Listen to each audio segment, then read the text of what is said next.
Welcome to Would I Lie to You, the show which delights in dishonesty. And on Lee Mack's team tonight, a man whose sole purpose in life is to make ordinary women look beautiful. He's the fashion equivalent of 8 pints of lager. It's Gok Wan. And a man who, frankly, needs no introduction. So instead, let's spend the time delighting in his famous face. From Game of Thrones, Charles Dance! And on David Mitchell's team tonight, a comic most famous for her role as Dobby on Peep Show, alongside the supremely talented Robert Webb and some other bloke I can't remember the name of. It's Izzy Sooty! And an actor who recently starred in episodes and is soon to be the voice of Postman Pat. I don't know where he finds the time. Presumably he gets up early in the morning just as day is dawning. Stephen Mangan!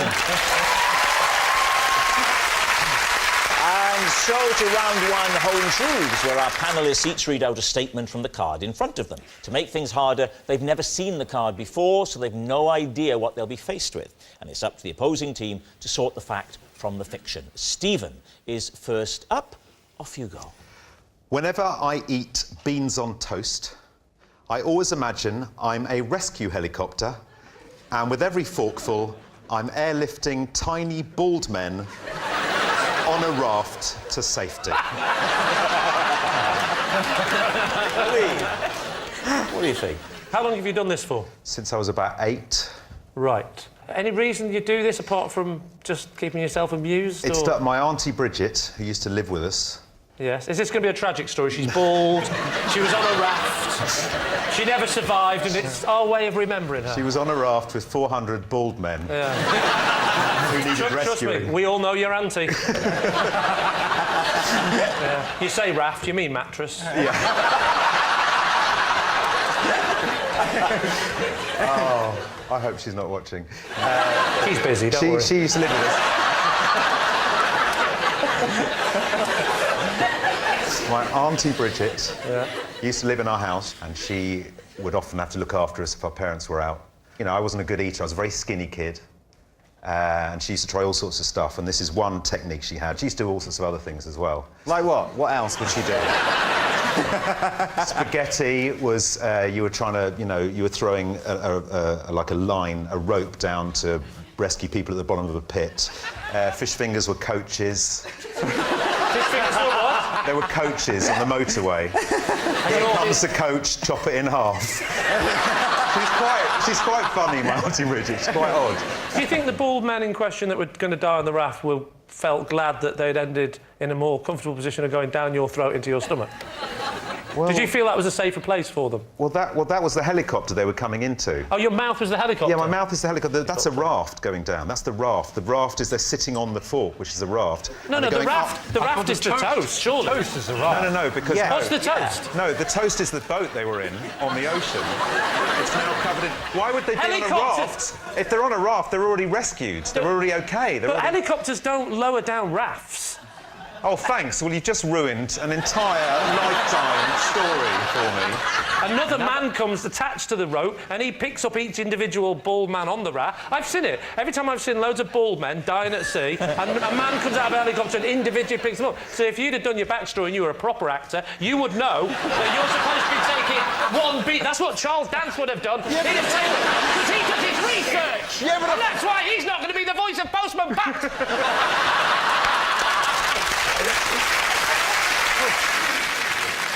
So what do you think? What do we think, Charles? Are we buying this story?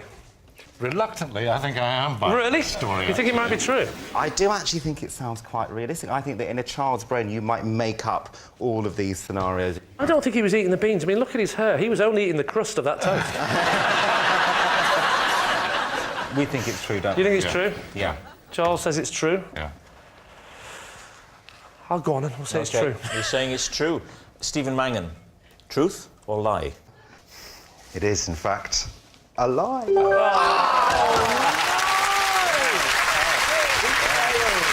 Yes, it's a lie. When eating beans on toast, Stephen doesn't imagine he's a rescue helicopter airlifting tiny bald men to safety. Charles, you're next. A little chimpanzee once came to my house for tea. David's team, what do you think? A little chimpanzee. How little? A tiny chimp, about this high. And did it come alone? It preceded an expected guest. Was that gorilla? What did it eat? Well, we tried Marmite because it was a Sunday afternoon and we were having sort of tea and Marmite toast, and that's what my kids liked. But it turned its nose up at that, so we gave it cheese and tomato sandwiches, and she opened them up and took the inside and seemed to be quite happy with that. Probably on a no-carbs diet. What's a chimpanzee doing, coming round Good question. to your house for tea? She was with the friend who was expected, and the friend who was expected was running late, and she sent the chimpanzee on ahead. So did the chimpanzee ring the doorbell or knock on the door? Or... Knocked on the door. And you answer the door, and there is... I went to the door, and Yeah. my wife said, "Who's that?" And I said, "It's a chimpanzee."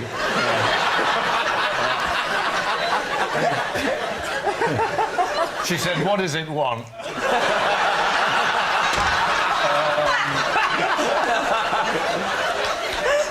And the chimpanzee was doing this. And I said, "I think it wants tea." She said, "Well, ask it in." How did the chimpanzee get to your house? They ordered a taxi.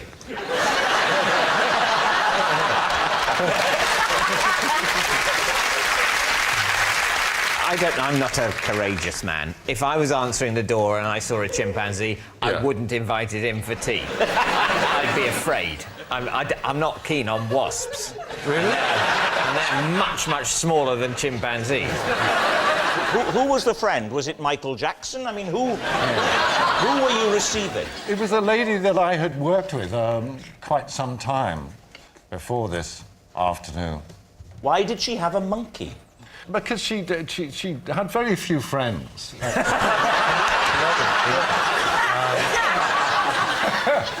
All right, David, what are you thinking? This sounds I think it's peculiar. true. At the moment, I think it's true. What do you think? I don't know. I want to know why she would send it A first. sense of fun, surely. As a bit of a joke, go up there, knock on his door, it'll be amusing. What do you think? What I think Charles Dance, a chimp in a cheese sandwich. It's true. Which way are you going to I think we're going to go true, though. You're going to say true, yeah? Yeah. OK. Charles Dance, your chimp story. Were you telling the truth, or were you telling a lie? I'm sorry to say that it's true.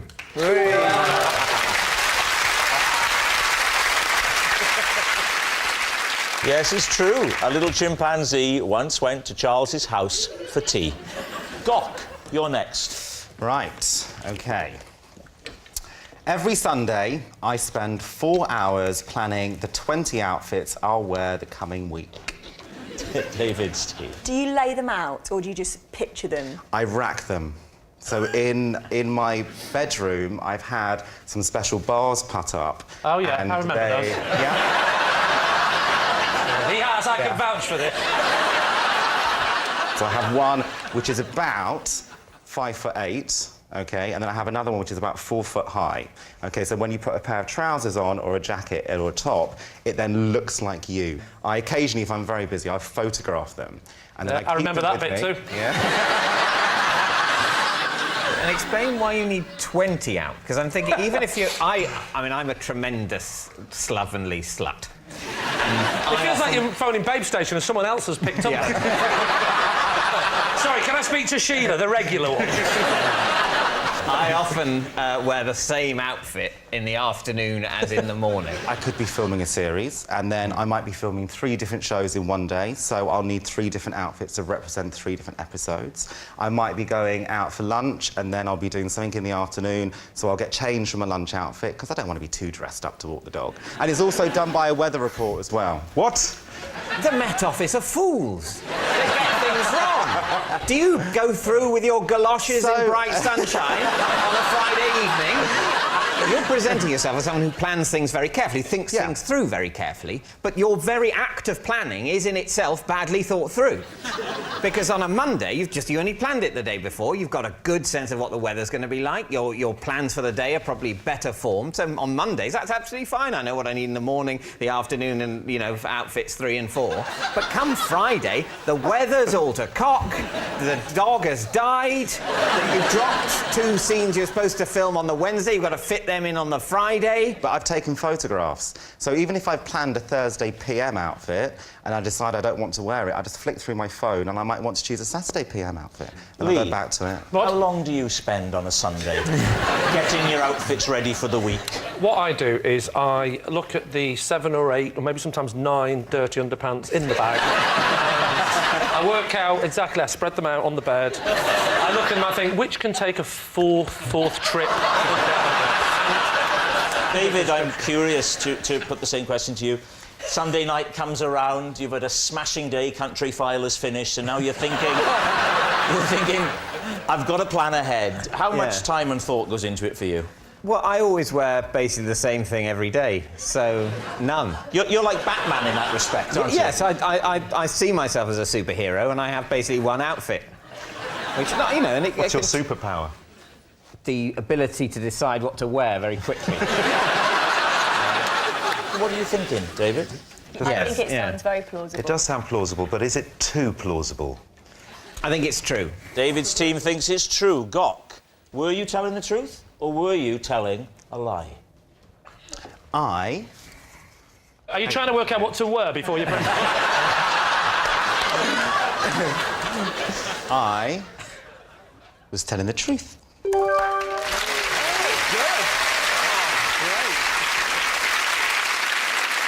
Izzy, you're next. Because my mum deemed Scooby-Doo too scary to watch, I was only ever allowed to listen to it. Ree's team, what do you make of that? How would you do that? Would you have to be in another room, or...? I was allowed to be in the room where the TV was. I had to wear a blindfold. Oh, come on! It was a tea towel, but I was small, so I had a small head. It went round my head. So she tied the tea towel around your eyes in what can only be described as a hostage situation. And then she left you in the room. She stayed in the room to make sure that I didn't take it off. Why didn't she just say, close your eyes and make sure you don't open them? I think she just wanted to be sure that I wouldn't Peek. be able to... Yeah, because, she would sit next to me, but she wanted to watch it. It was one of her favourite programmes. So... Whoa. Let's focus on that bit for a moment. Your mum's favourite programme was Scooby-Doo? Yeah, amongst other things. What other things? Amongst the news. Well, she obviously wasn't quite sure what kind of person she was, obviously. What kind of stuff do you like? Oh, the news, Scooby-Doo, that sort of... Anything else? Gladiators. And would she do that thing they do for, the audio description? Would she say, and now Scooby-Doo is running away? Because it's quite a hard show to follow audibly. You can't see it. You have to rely on seeing it, don't you? Wait. In the words of Rob Brydon, I'm doing Scooby-Doo. I'm doing Scooby-Doo. I think what you were trying to do was... Here we go. Unbelievable.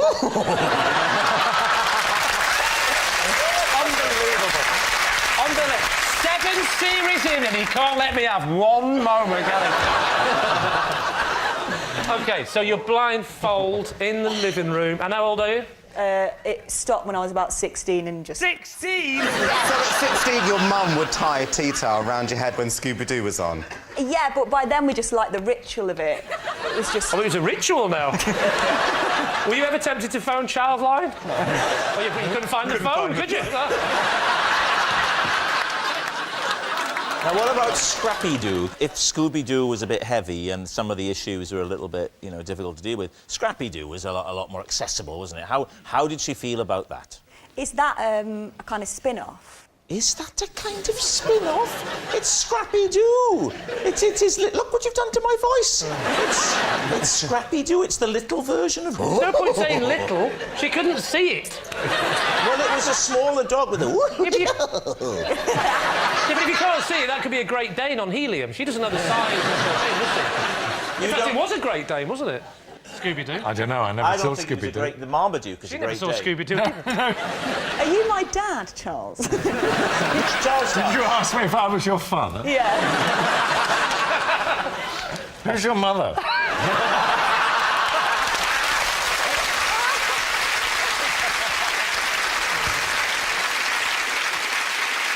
So, what are you thinking? Truth or lie? I think she's lying. You think she's lying? I think she's lying. I think she's lying. Well, then I must go with my team and say she's Okay, lying. you say it's a lie. Izzy, truth or lie? It is a lie. Yes, it's a lie. And Izzy wasn't only allowed to listen to Scooby-Doo because her mum deemed it too scary to watch. Our next round is called This Is My, where we bring on a mystery guest who has a close connection to one of our panellists. Now, this week, each of David's team will claim it's them that has the genuine connection to the guest, and it's up to Lee's team to spot who's telling the truth. So, please welcome this week's special guest, Hannah.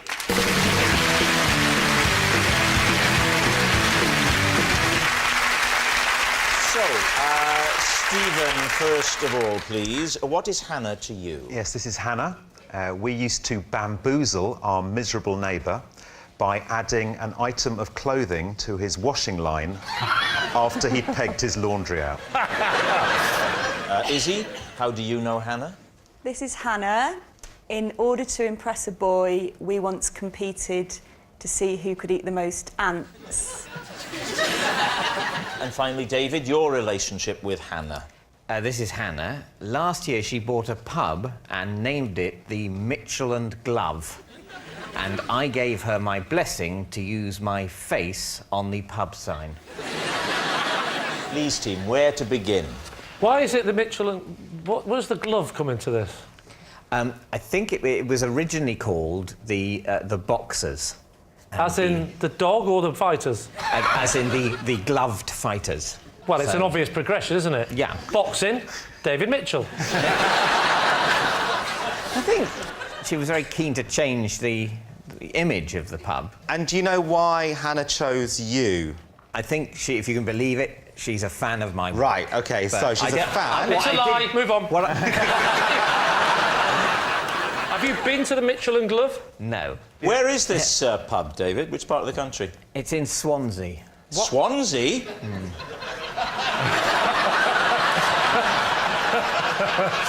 Because I don't believe David. I can imagine his mind going, I've got to think of something quick. And even then he's thinking of middle-class things. Swansea. I'll say... Is it themed inside? I'd be very hurt if I'm not on all the menus. It's a gastropub, is it? Not in Swansea, no. I believe what it is a flat-roofed pub. One of the reasons I think it's named after me is that I wrote in my book that I had a theory that flat-roofed pubs are always bad.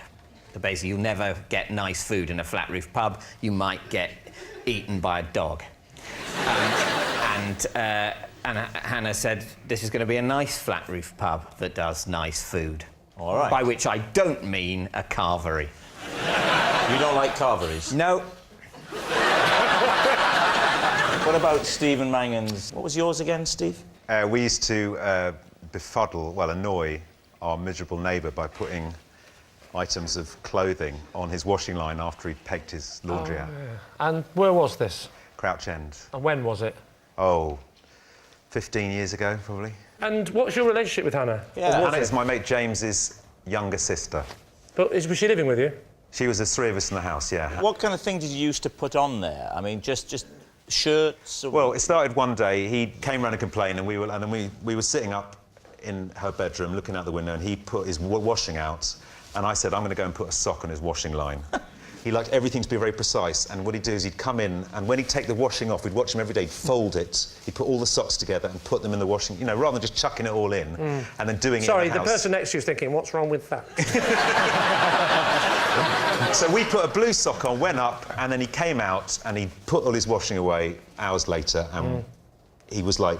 And it was just very fun. We just found it. I mean, it doesn't sound funny now. In total, we found it hilarious. In total, how much did you put on? Well, it went on for about 6 months. I know We'd go to charity shops and buy stuff to put on his washing line. I know Gok's going to ask it, so I'll ask it for him. On a Sunday, did you lay out the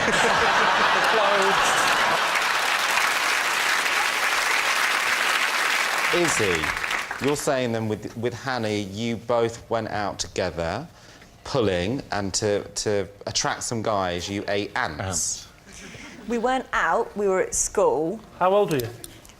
About 15 or 16.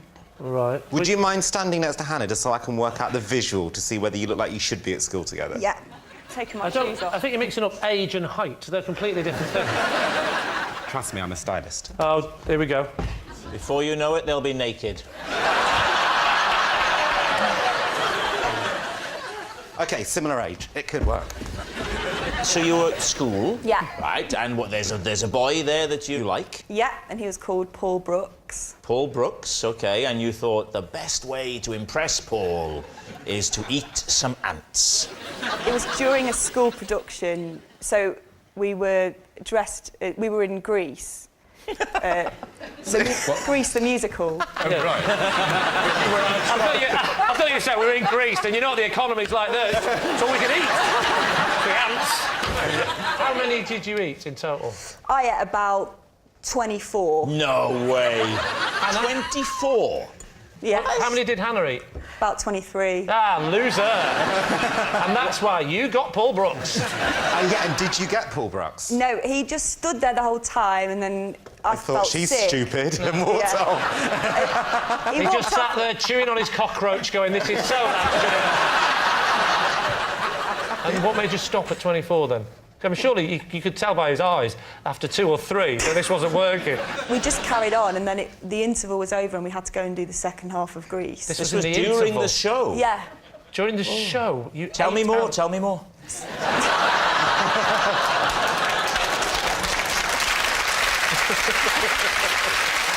Well, we need an answer here. So, Lee's team. Is Hannah Stephen's washing line prankster? Is his fellow anteater? Or David's pub landlady? What do you think? We can rule out the strange theme pub. Oh, thanks. Yeah. Well, you know, I'm sorry. What is it about my face smiling politely next to a boxing glove that makes you think people won't want to get drunk? I think it's Stephen. I think Stephen's telling the truth. You think Stephen's telling the truth? Charles? I think he probably is, actually. You think it's Stephen? Yeah. I think it's Izzy, but I will go with the majority. Well... Then I've got someone to blame. OK, so, Hannah, would you please reveal your true identity? My name is Hannah, and in order to impress a boy, Izzy and I once competed to see who can eat the most ants. Thank you very much, Hannah.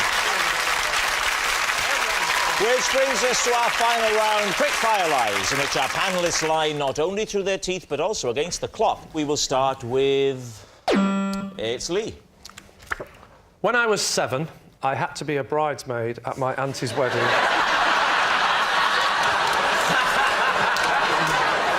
When I was 7, I had to be a bridesmaid at my auntie's wedding, as one of the girls who was supposed to do it was ill, and the dress was a perfect fit. What did the dress look like? I describe the colour as traumatic. Why do they have to have a bridesmaid? Why couldn't they just say, if she's not well, let's move on? I think you're mixing it with admin. If someone says to me, put the dress on, I'd put it on. You know that, don't you? Do as I'm told. So you didn't display any reluctance to put the dress on?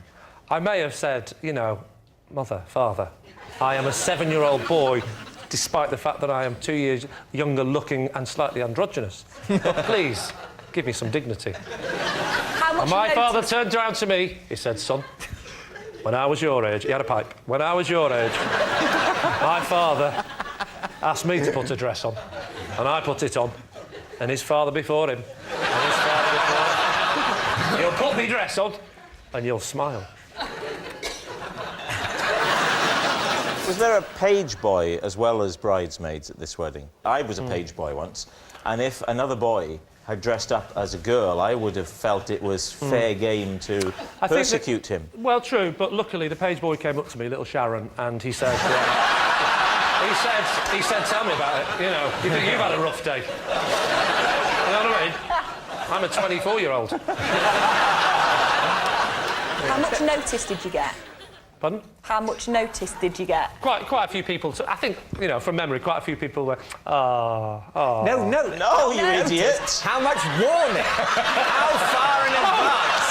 I genuinely thought you meant notice. How much notice did you get?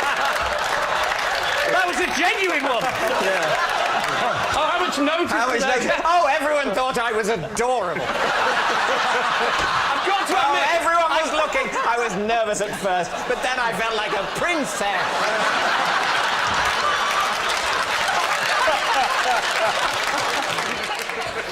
oh, I see. How much in advance did they tell me? Yeah, how much notice? How much notice did I get? Do you know what? That would be embarrassing if this was on television, wouldn't it? I think I got, like, I don't know, 5 hours or something. She was ill at the last minute and... I just think you would have absolutely refused at Well, that age. listen, I said, Dad, I don't want to do it. And he went, listen, I'm not your dad, I'm your mother.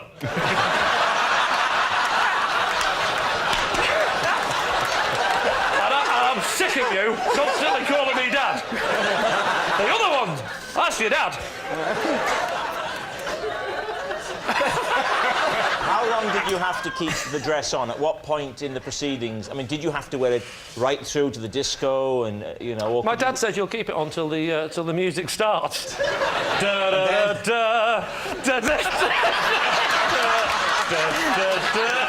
Because unfortunately the cabaret act had cancelled because of illness. So what are you thinking, David? Does that sound at all plausible to you? What do you think, Izzy? I really want it to be true. Well, I'd say true. I actually think it could genuinely be the biggest load of drivel I've ever heard. It can't be true. I don't think it's true. Lie. Okay. Yeah. Lie. Conclusively, it's a lie. Lee, truth or lie? It's a lie. I wanted it to be true, didn't I? Yes, it's a lie. Lee wasn't a bridesmaid at his auntie's wedding. And that noise signals time is up and it's the end of the show. And I can reveal that David's team has romped home by 5 points to 1. Yeah.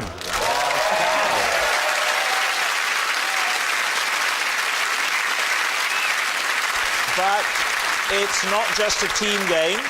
And my individual liar of the week this week is Stephen Mangan. Yes, Stephen Mangan. Today's is hardly a surprising victory, as when it comes to lying through his teeth, Stephen has more to work with than most. Good night.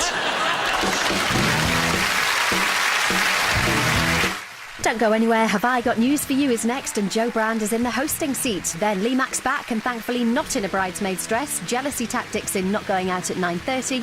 While later, Dwayne The Rock Johnson and Lord Sugar on The Graham Norton Show at 25 to 11.